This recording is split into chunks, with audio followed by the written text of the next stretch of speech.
So welcome back. This is Mr. Hassan's Maths channel. This is question number 4 from the Solomon E Mechanics M1 papers from the EdXL collection of old papers, the Solomon collection. This is paper E from the Solomon collection, and I'm answering this question, which is also question 4 from my end of topic worksheet from my EdXL worksheets on moments. So this question here tells us about figure 2, which is shown here, which has a uniform plank AB. So there's one important word which you're going to highlight. Uniform plank AB of mass 50 kilograms and length 5 meters, which overhangs a river by 2 meters. When a boy of mass 20 kilograms stands at A, his sister can walk along the plank to within 0.3 meters at B, to within 0.3 meters of B, at which point the plank is in limiting equilibrium. So another important term here. Okay, so what is the mass of the girl? So basically, I'm gonna draw the forces here so we can see what's happening in front of us. Okay, so we have here the boy, the plank first. The plank is uniform. Uniform means that the weight acts exactly at its geometric center. So it's 5 meters long, exactly 2.5 meters in from the end will be where the weight acts. So we're looking at the weight, we're looking at the forces acting on the plank. On the plank. Forces acting on the plank. So there's its weight, which is 50 kilograms, which we can say is 50 G newtons. So that's 50 G newtons. Okay, so that's where the weight's acting. The boy is of mass 20 kilograms and he's standing at A. So the boy's standing at A, which is over here, and his mass is 20 kilograms. So his weight is 20 G newtons. And then his sister can walk to within 0.3 meters of B, at which point the plank is in limiting equilibrium. So when she's standing somewhere over here, okay, we'll define that distance as 0.3 meters between here and the edge of the plank. Okay, so that's 0.3 meters. Okay, and her weight is something we have to find. So the mass is what we have to find, so the mg. Okay, when she's standing at this point here, then what's going to happen is this thing is going to be in limiting equilibrium. What does that mean, limiting equilibrium? It's not sliding or anything like that. No, this is to do with it's tilting. Because what's going to happen if she goes too far, what's going to happen is the plank is going to tilt up like this. This side will rotate upwards and this side will rotate downwards. It will tilt if she goes too far along. And that's because of the moments acting.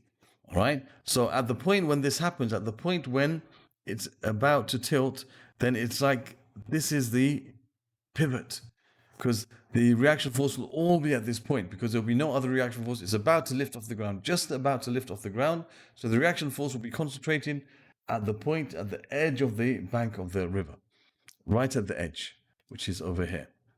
Okay, so there's going to be a reaction force over here, which will be the reaction force of all the weights acting down. Okay, so I'll just call that R. Okay, that's the reaction force.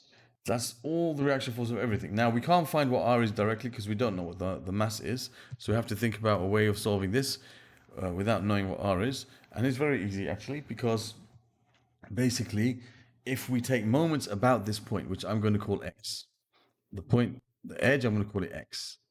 Okay, if we take moments about what I've called X, okay, we know that the anti-clockwise moments and the clockwise moments are going to balance out because it's still in equilibrium. It's at the limit of its equilibrium, but it's still in equilibrium. So I need to know the distances of these forces from this point, which I've called X, at the edge of the bank. Okay, so we can look at this distance here. We can look at this distance over here, and we can see that this distance here is 2 minus 0.3. Okay, this distance here is going to be 2 minus 0.3, which is 1.7 meters. So that's 1.7 meters. So that's the distance of this force. Then we need to know the distances here. So I know that this distance from here to here is, as we mentioned before, it's 2.5 meters in from the end. That's 2.5 meters. All right, so the distance I need is this distance over here.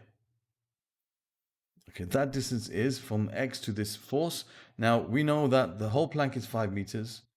And from here to here, from the edge of the bank to there, must be 3 meters. That's 3 meters. So this must be 3 minus 2.5, which is 0.5 meters. And as we just mentioned, the distance from X to this is 3 meters. So we know the distance of this force from X. So now we know the distances of all the forces that we need to consider from X.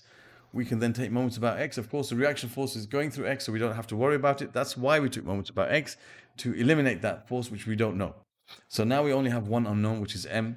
So let's think about the clockwise moments. If this is the pivot, then this force would cause a clockwise rotation. So that's mg times 1.7. So mg times 1.7, that's clockwise. The other two are going to be anti-clockwise. They'll cause a rotation in this direction if this is the pivot. So we have that's equal to the anti-clockwise moments 50g times 0.5 plus, and you're going to have 20g times 3. From there to there is 3. 20g times 3. Okay, what we'll notice here is that the g's are all going to cancel out because it's a constant factor of every term. So we have 1.7 m equals 50 times 0.5, which is 25, plus 20 times 3, which is 60. So you have 1.7 m is equal to 85. So m is going to be 85 divided by 1.7. Okay, 85 divided by 1.7, that gives us 50.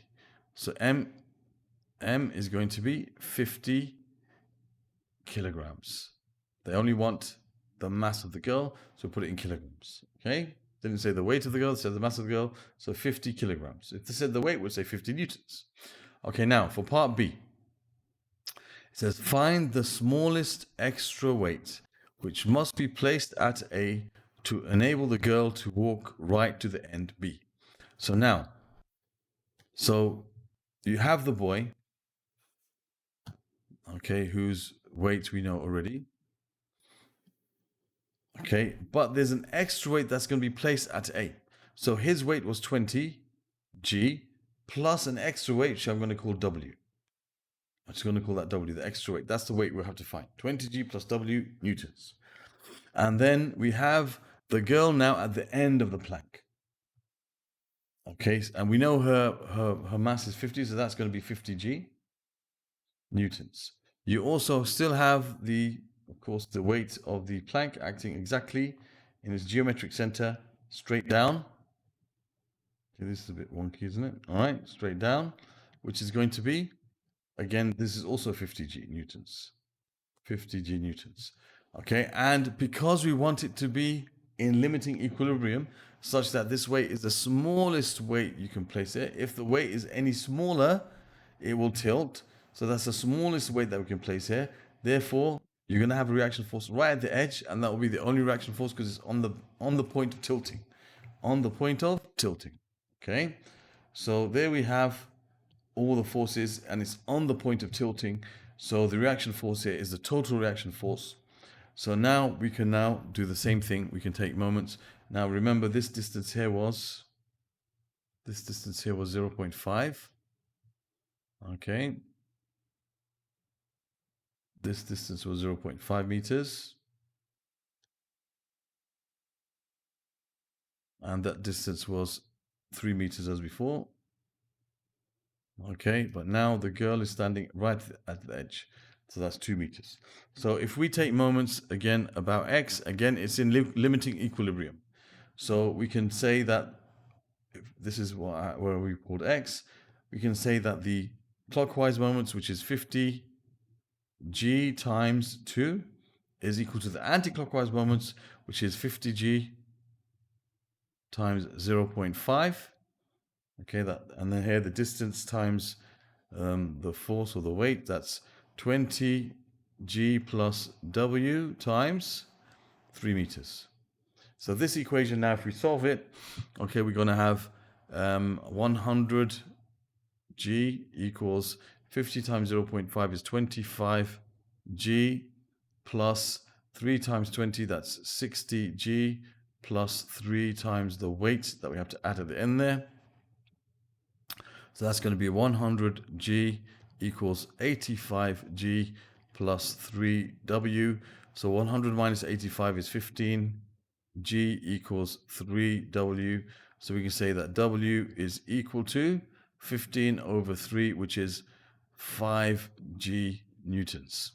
Okay, so the weight is 5 G newtons. Okay, so the question, I mean, sometimes, it says extra weight. So the safest thing to do is say 5 G newtons or 50 newtons. But sometimes a weight, they define it as a mass. So I think the answer key actually says 5 kilograms. Okay, because it's intending to mean the mass which you place at the end, but sometimes they call weight mass, but it's a bit ambiguous. So if you write the weight is 50 newtons, you get the mark. If you write the mass is 5 kilograms, you get the mark. That's what the mark scheme says, but I think this is the better answer because it does mention weight. Okay, if it said find the mass of the smallest extra weight, what must be added, then that's very clear that they want the mass. But here they're asking, it says weight, so we'll just put 50 newtons, that's probably better. Okay, and that's fine. Okay, so there is the answer to part B. Now for part C, it says, how have you used the fact that the plank is uniform? Well, we described that right in the beginning of the question. We described that its weight acts through its geometric center. Okay, so we took its weight to act through its called geometric center. So you can say 2.5 meters from the end. Okay, halfway through it. Okay, so that's fine. That's what we did. That's how we use the uniform plank. We put this exactly 2.5 meters in from the end because it's exactly halfway along the plank. So there's the answer to this question.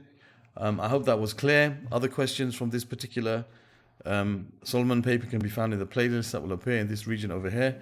Other questions from this worksheet on moments from my Edexcel collection can be found in the playlist over here. And questions from moments in general from the M1 Edexcel can be found in this playlist. You can subscribe to my channel by clicking on this link. Thank you for watching and see you soon.